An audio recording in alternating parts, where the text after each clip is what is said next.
그 각각의 대체 우주에 이미 존재하고 있는 자신의 모습 중에 오직 여러분이 의식을 집중하는 그 가능성만 볼 수 있다는 거예요. 안녕하세요. 하와이 대저택입니다. 오늘은 문과 비상경 계열 출신인 제가 여러분들께 양자물리학에 관한 이야기를 드리고자 합니다. 제 채널이 과학이나 상식 채널은 아니기 때문에 단순히 양자물리학 자체만 말씀드리고자 하는 것은 아니고요. 그동안 제가 상상을 현실로 만드는 끌어당김의 법칙에 대한 각 분야 전문가들의 해석을 말씀드렸었는데요. 그 중에서도 오늘은 상상을 현실로 만들어내는 이 우주적 힘의 원리를 양자물리학적으로 해석해주면서 그 사이사이에 철학적인 부분까지 곁들인 역작이죠. 디바인 매트릭스의 저자 그렉 브레이든의 인사이트를 가져와서 여러분들께 말씀드리고자 합니다. 이 책의 저자인 그렉 브레이든은 굉장히 독특한 이력을 지닌 작가예요. 뉴욕타임스가 선정한 베스트셀러 작가이면서 컴퓨터 지질학자이기도 하고요. 미국 IT 기업에서 수석 디자이너로 재직하기도 했습니다. 그러다가 저자 역시 저처럼 눈치를 챈 거죠. 상상을 현실화시키는 이 끌어당김의 법칙이라는 게 진짜 된다는 걸요.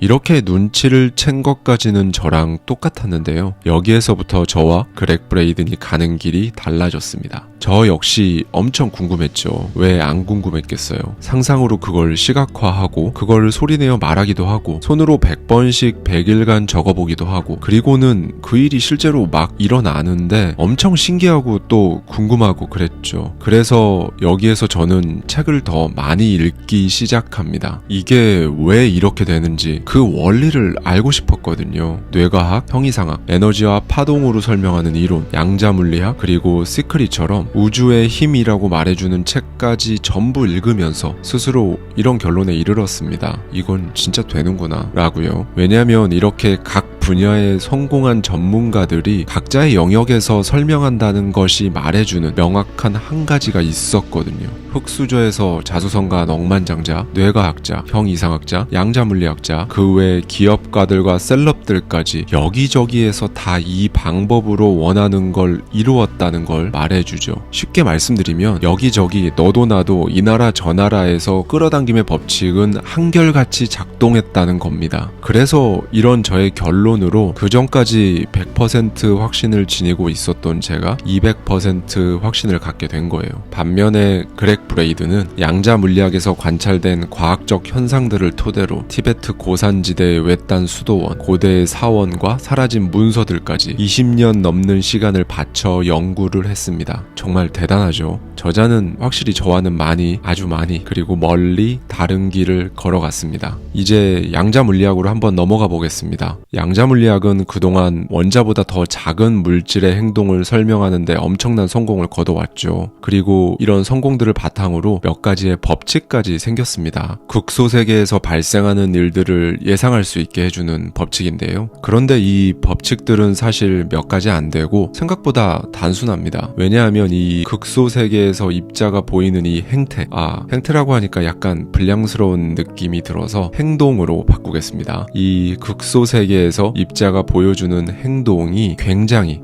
기묘하거든요. 그렉 브레이든은 세 가지 법칙을 예로 들어줍니다. 첫째, 물리학 법칙은 보편적이지 않다. 극소세계에서는 물질이 일상세계에서와는 전혀 다르게 행동하기 때문이다. 둘째, 에너지는 파동일 수 있고 입자일 수도 있고 때로는 둘 다일 수도 있다. 셋째, 관찰자의 의식이 에너지의 행동을 결정한다. 이렇게 세 가지예요. 정말 세 가지 다 이상하죠.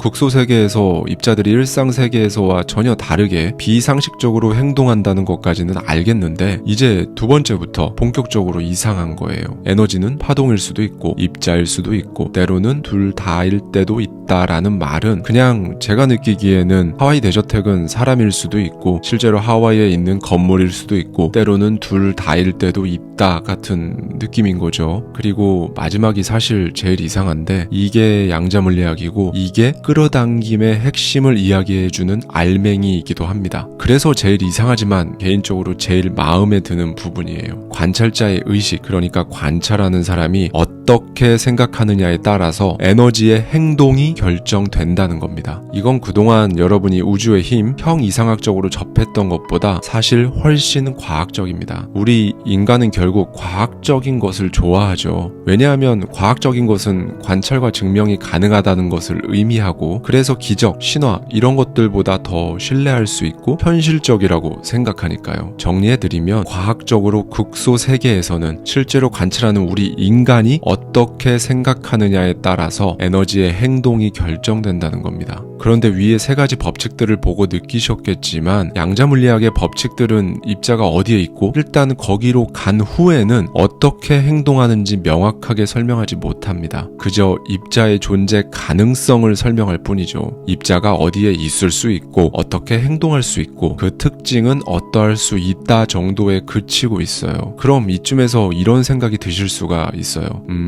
비가 올 수도 있고 안 올 수도 있다는 말하고 뭐가 다르냐, 양자물리학 실망인데 라고 말이죠. 그런데 그래서 중요한 겁니다. 왜냐하면 여러분과 우리는 이 법칙들이 설명하고 있는 바로 그 입자로 만들어졌으니까요. 이 입자가 어떻게 작동하는지 알 수 있다면 우리가 어떻게 작동하는지, 상상하는 것들이 어떻게 현실에 나타나는 건지 알 수 있는 엄청나게 커다란 가능성이 열린다는 걸 의미하는 겁니다. 아까 법칙들 기억나시죠? 기억이 잘 나지 않으셔도 이건 기억이 나실 겁니다. 뭐뭐 할 수도 있고 수도 있다 라는 표현 말이죠. 이건 여러 가능성들 중 하나를 골라야 하는 건데요. 결국 여러 가지 양자적 가능성 중에서 오직 단 하나만이 우리가 현실로 경험하고 있는 실제가 된다는 겁니다. 우리가 관심을 주는 그 가능성이 바로 우리 세계의 현실이 되는 것이죠. 그런데 바로 이 부분 때문에 아인슈타인은 양자물리학을 그렇게 미친 듯이 싫어했습니다. 왜냐하면 아인슈타인은 관찰자가 있든 없든 관찰자가 무슨 생각을 하든 입자는 별개로 독립적으로 존재하는 것이 마땅하다고 주장했거든요. 그래서 또 다른 세계의 물리학자들이죠. 닐스 보어를 필두로 한 하이젠베르크 등의 과학자들과 아인슈타인이 수년에 걸쳐 누구 말이 맞는지 공방전을 벌이기도 했었습니다. 그런데 또 재미있는 건 아인슈타인은 양자이론을 그렇게 싫어했으면서 상상의 중요성을 엄청나게 강조하기도 했어요. 여기에서 더 들어가면 과학 채널이 되어버리니까 여기에서 컷하도록 하겠습니다. 그럼 이쯤에서 이런 의문이 드실 겁니다. 도대체 양자입자가 뭐가 그렇게 기묘하길래 그러는 거냐라고요. 제가 그냥 정말 간단하게 말씀드리겠습니다. 영국의 물리학자 제프리 잉그램 테일러가 1909년에 처음 실시한 실험까지 거슬러 올라가는데요. 바로 이중슬릿이라는 실험입니다. 벽 2개를 나란히 놓고 첫 번째 벽에 구멍을 1개만 뚫고 나서 이 입자를 쏘면 예상대로 입자는 그 구멍을 통과해서 뒤에 있는 두 번째 벽에 부딪힙니다. 처음부터 끝까지 입자 노릇을 충실히 한 거죠. 여기까지는 당연합니다. 그런데 문제는 첫 번째 벽에 2개의 구멍을 뚫어놓고 입자를 쏘면 둘 중에 하나의 구멍만 통과를 하던가 아니면 2개의 구멍 모두 통과를 하지 못하던가 해야 하는데 이 입자는 여기에서 2개의 구멍을 동시에 통과합니다. 이런 건 입자가 아니라 에너지 파동만 그렇게 할 수 있는데 입자가 마치 파동인 것처럼 행동하는 거죠. 결국 처음 발사될 때만 해도 입자였던 것이 날아가는 중간에 어떤 신비로운 변화를 일으켜 두 구멍을 동시에 통과했다라고 정리되는 겁니다. 그래서 과학자들이 이런 양자 입자를 보고 양자의 기묘함이라고 한 거예요. 그리고 이 현상에 대해 과학적으로 가능한 유일한 설명은 두 번째 구멍으로 인해 전자가 일시적으로 파동으로 변했다가 목적지에 도착했을 때는 처음 출발했을 때처럼 입자로 돌아간다라는 것입니다. 그러려면 전자는 어떻게든 두 번째 구멍이 존재한다는 것과 거기를 통과할 수 있다는 것을 인식해야 하거든요. 여기에서 이걸 인식할 수 있는 의식의 역할이 등장합니다.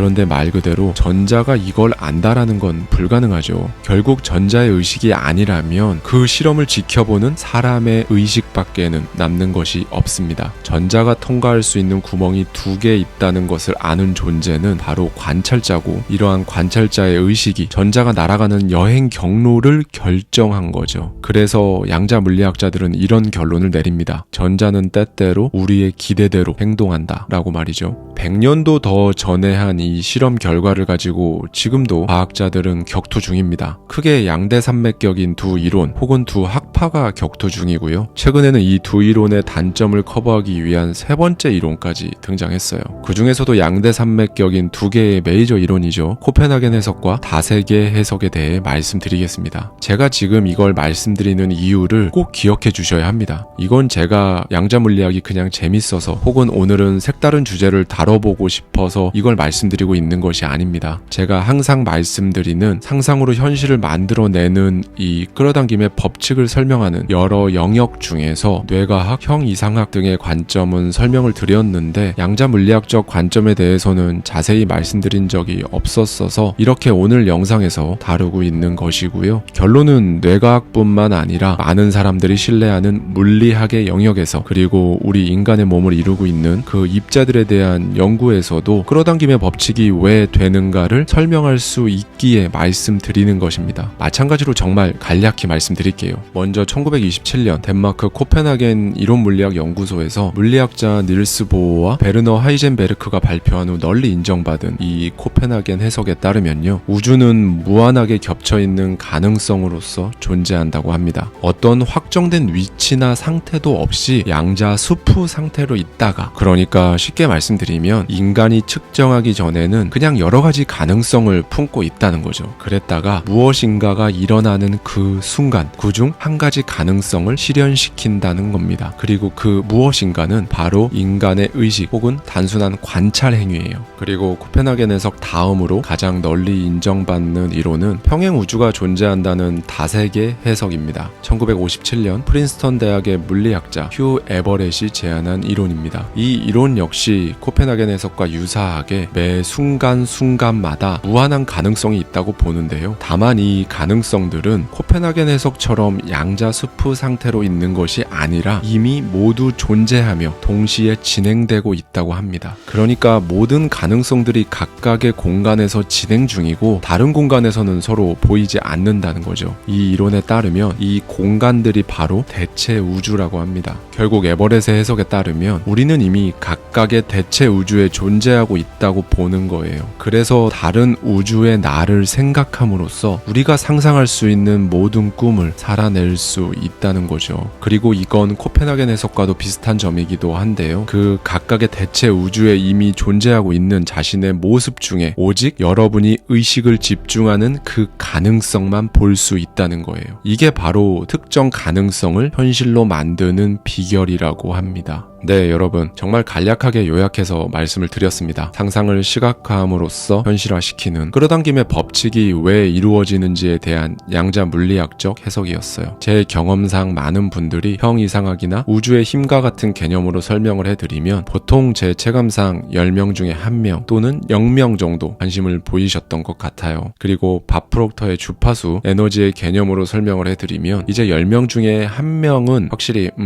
하셨던 것 같고요. 그리고 이제 과학의 영역으로 넘어와서 뇌과학 스캔과 같은 실험 결과 등을 통한 관점으로 설명을 드리면 10명 중에 2-3명 정도가 관심을 보입니다. 마지막으로 오늘 말씀드린 양자 역학으로 설명을 드리면 예상이 되시나요? 10명 중에 3-4명 혹은 4-5명이 관심을 보이시더라고요 라는 결론이 나야 하는데, 양자물리학 이야기를 꺼내서 10초 정도 말하는 순간 정말 아무도 관심 없어 하시더라고요. 그런데 저처럼 평소에 조금이라도 관심이 있으셨던 분들의 경우는 다릅니다. 수학 그리고 물리학을 참 싫어했던 제가 깊이는 깊지 않지만 이 양자 물리학을 공부하고 알아가게 되면서 200%였던 확신은 다시 300%로 높아진 느낌이었어요. 촉근 통합 이론의 공저자이자 이론 물리학자인 미치오 카쿠는 이렇게 말했습니다. 양자 이론이 가진 유일한 이점이라고는 의심의 여지 없이 옳은 것뿐이다 라고 말이죠. 양자 이론은 여러모로 신기하기도 하면서 재밌습니다. 과학자들은 기묘하다라는 표현을 쓰기도 했고요. 관찰자라는 존재로 인해 예상하지 못한 비정상적인 실험 결과가 발생했고, 이 기묘한 현상에 대해 100년이 넘는 지금도 이슈인데요. 여러분, 그런데 이 비정상이라는 건 정상이 아니라는 거잖아요. 정상과 비정상은 누가 만든 기준인가요? 사실 그냥 우리 인간이 만들어낸 단어죠. 100년 전에, 그러니까 이 양자역학에 대한 치열한 논쟁이 벌어졌던 그 시기에 여러분이 누군가에게 완전히 지구 정반대편에 있는 한국과 칠레에서 사는 두 사람이 편하게 침대에 누워서 실시간으로 시간 제한도 없이 서로 얼굴을 보고 목소리를 들으며 대화할 수 있다고 하면 여러분은 바로 비정상적인 사람이 됩니다. 마찬가지로 양자의 이러한 움직임도 비정상이 아닐 수 있지 않을까요? 그렉 브레이든의 말처럼 양자의 기묘함이 사실은 물질이 행동하는 정상적인 방식일 수도 있다는 생각은 왜 못할까요? 우리 인간의 생각에도 한계, 즉 리밋이 걸려 있어서 그 이상은 생각하지 못하고 생각할 수도 없어서 그저 비정상적이고 기묘하다라고 생각하고 있는 건 아닐까요? 어쩌면 극소세계에서 입자가 움직이는 그 방식이 바로 우리의 잠재된 가능성을 보여주는 건 아닐까요? 극소세계에서 입자는 할 수 있는데 같은 물질로 이루어진 우리 인간은 그걸 못하는 이유는 뭘까요? 제가 여러분들께 확실하게 말씀드릴 수 있는 한 가지는 이겁니다. 여러 가능성 중에 하나를 여러분의 현실로 고정시키는 것은 바로 여러분의 의식, 그러니까 생각이라는 거죠. 그리고 여러분의 그 생각은 여러분 스스로 마음대로 바꿀 수 있습니다. 이게 의미하는 건 무엇일까요? 사실 여러분에게는 현실을 선택할 수 있는 능력이 이미 있었다는 걸 의미하는 건 아닐까요? 감사합니다. 지금까지 하와이 대저택이었습니다.